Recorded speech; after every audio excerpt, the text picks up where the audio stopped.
안녕하십니까. 주식회사 우리 고수 강의를 시작합니다. 오늘은 셀젤과 완미당 그리고 가장 골치 아픈 병인 간암에 대해서 알아보기로 합니다.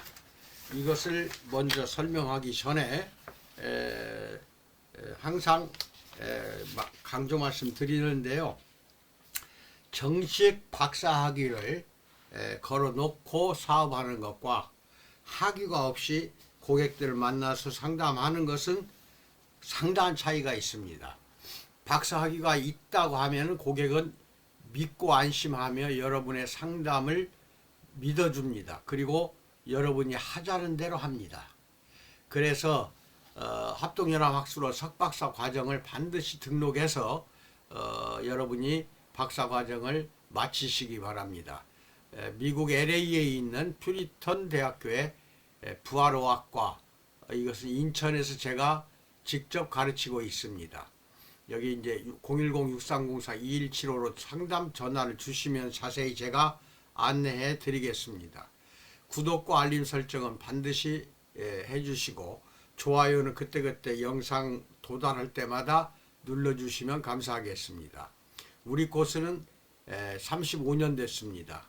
건강미인 창조 기업으로서 널리 전 세계적으로 알려져 있습니다. 그렇게 믿고 안심하고 열심히 해주시기 바랍니다. 감사합니다. 여기 보면 사진은 간암 걸린 세포입니다. 좀 보기가 흉하지만 눈으로 보면서 귀로는 제가 설명 말씀하는 것을 잘 이해해 주시기 바랍니다. 50대 후반의 K씨는 30여 년 전에 어머니를 간암으로 잃었습니다. 당시 의사는 어머니가 B형 간염 바이러스 보균자였는데 그게 말년에 간암으로 발전한 것이라고 했습니다. 이후 온 가족이 B형 간염 바이러스 감염 여부를 검사했고 K씨도 보균자로 확인되었습니다. 30여 년 전 언론에서는 B형 간염 검사에서 항체가 검출되지 않은 사람들에게 예방접종을 하라고 적극적으로 권했습니다. K씨는 종합병원에 가서 주치의를 정해놓고 주치의가 하라는 대로 30년 넘게 꾸준히 병원을 방문했지만 B형 간염은 치료되지 않았고 수개월 전에 간암 진단을 받았습니다. 의사는 간 이식 외에는 다른 방법이 없다고 했습니다. 공여자만 있다면 목숨을 살릴 수 있지만 적당한 공여자가 나타나지 않으면 얼마 못 가서 세상을 떠나야 할 상황이었습니다. 20대 때부터 건강에 신경을 써서 반평생을 주치의가 하라는 대로 따랐지만 결과적으로 간암을 막지 못했고 이제는 시한부 인생이 되었던 것입니다. 얼마나 억울합니까? 이렇게 무서운 것이 B형 간염 또는 A, B, C형 간염 바이러스가 그렇게 무섭다는 것도 알고 계시기 바랍니다. 첫 번째, 간암과 간 흡충의 관계에 대해서 알아봅니다. 2018년 국가암 등록 통계를 보면 전체 암 발생의 6.5%를 차지하는 간암은 위암 12%, 갑상샘암 11.8%, 폐암 11.7%, 대장암 11.4%, 유방암 9.7%에 이어 6위를 차지했습니다.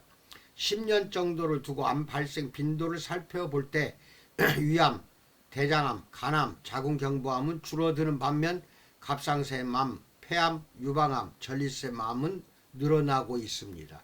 간암은 전 세계적으로 전체 암의 약 4%를 차지하는데 유독 한국, 중국, 일본 등에서 발생률이 더 높다고 합니다. 왜 동북아시아 지역에서 간암 발생이 많은지 정확한 원인은 알 수 없습니다. 우리나라는 반세기 전부터 간암 환자가 많았는데 당시 가장 유력한 원인으로 간흡충을 꼽았습니다. 간흡충은 기생충 하나인 간흡충은 입이 머리와 배 쪽에 두 개 붙어 있다는 뜻으로 간디스토마라고 합니다. 간흡충을 간디스토마라고 해요. 1970년에 조사한 우리나라의 기생충 현황에 따르면 낙동강 유역에 사는 사람들의 반 이상이 간흡충에 감염되어 있었습니다. 이 때문에 민물회를 많이 먹어서 간암 발생률이 높은 게 아닌가 하는 의심을 받기도 했습니다. 그런데 민물회는 부산 지역에서 즐겨 먹는데 일반적으로 간암과 담도암 유병률이 10대 1인 것을 비교할 때 부산 지역에서는 오히려 담도암이 훨씬 더 많았습니다. 이것을 통해 간흡충 즉 간디스토마가 간암보다 담도암의 원인이라는 사실도 잘 알기 바랍니다. 두 번째, 간암을 일으키는 바이러스에 대해서 말씀드립니다. 간흡충에 이어서 우리나라에서 간암의 원인으로 지목된 것은 B형 간염 바이러스입니다. 1980년대만 해도 B형 간염 환자의 복균자가 10%에 이를 정도로 우리나라는 B형 간염의 온상지가 되었습니다. 간염 바이러스 치료제는 여러 가지가 개발되어 있지만 치료 효과가 좋지 않기 때문에 예방이 더욱 중요합니다. 지금은 신생아 예방접종표에 B형 간염 백신이 포함되어 있고 1980년대 이후 각종 신체검사에서 B형 간염 바이러스에 대한 면역 기능이 취약하다는 진단을 받은 사람에게는 적극적으로 예방접종을 유도하였습니다. 그 결과 B형 간염 복균자는 날이 갈수록 줄어들어 현재 3 내지 4% 정도이며 이에 따라 간암 발생도 줄어드는 추세입니다. B형 간염 바이러스는 나라에 따라 유병률에 큰 차이가 있습니다. 하지만 1989년에 처음 발견된 C형 간염 바이러스는 전 세계적으로 유병률에 큰 차이가 없고 B형 간염 바이러스와 마찬가지로 사람에게 감염되면 간의 염증을 일으킬 뿐만 아니라 30년 이상 긴 시간이 지나며 간암으로 발전할 수도 있습니다. B형 간염은 백신으로 예방할 수 있지만 C형 간염은 효과적인 백신이 아직 개발되지 않았습니다. 치료제가 있기는 하지만 효과가 좋지 않아서 치료한다고 해도 오랜 기간 복균자로 살아야 하고 결국에는 간암이 발생할 수도 있으므로 항상 감염에 주의해야 합니다. B형과 C형 간염 바이러스는 간암뿐만 아니라 담도암도 유발할 수 있습니다. 사람 유두종 바이러스가 자궁경부암을 일으킨다는 사실을 발견하여 2008년 노벨 생리의학상을 수상한 독일의 하우젠 박사는 암을 일으키는 감염 질환이라는 제목으로 노벨 수상 기념 강연을 했습니다. 그는 세균인 헬리코박터, 사람 유두종 바이러스, 간염 바이러스, 간흡충과 같은 기생충이 인체에 감염되며 암을 일으킬 수 있다고 했습니다. 노벨상 수상 강연에서는 이야기하지 않았지만 하우젠 박사는 다른 여러 강연에서 한국에 간암 환자가 많은 이유로 육회를 예로 들면서 암과 바이러스의 연관성을 설명하곤 합니다. 그는 한국의 식당 사진을 찍어서 보여주면서 육회에 폴리오마 바이러스가 들어있을 수 있다고 경고했습니다. 폴리오마 바이러스는 열에 강해서 70도 이상으로 장시간 완전히 익혀야 사멸하는데 육회를 먹으면 그대로 사람 몸속으로 들어오게 되고 오랜 시간이 지나 간암을 유발할 수 있다는 것입니다. 현재는 바이러스 간염을 간암의 가장 중요한 원인으로 보고 백신으로 예방을 시도하고 있지만 감염되지 않도록 조심하는 것이 최고의 방법입니다. 세 번째, 이유 없이 살이 빠진다면에 대해서 알아봅니다. 간암은 암세포가 간에서 자라는 것으로서 초기에는 증상이 거의 없습니다. 간은 통증을 감지하는 세포가 발달되지 않아서 통증을 느꼈을 때는 이미 치료가 어려운 상태일 때가 많습니다. 그러므로 평소에 건강검진을 꾸준히 하는 것이 중요합니다. 간암은 아무 일도 없던 사람이 갑자기 걸리기보다는 주로 만성간염이나 감경변증이 있는 사람이 많이 걸립니다.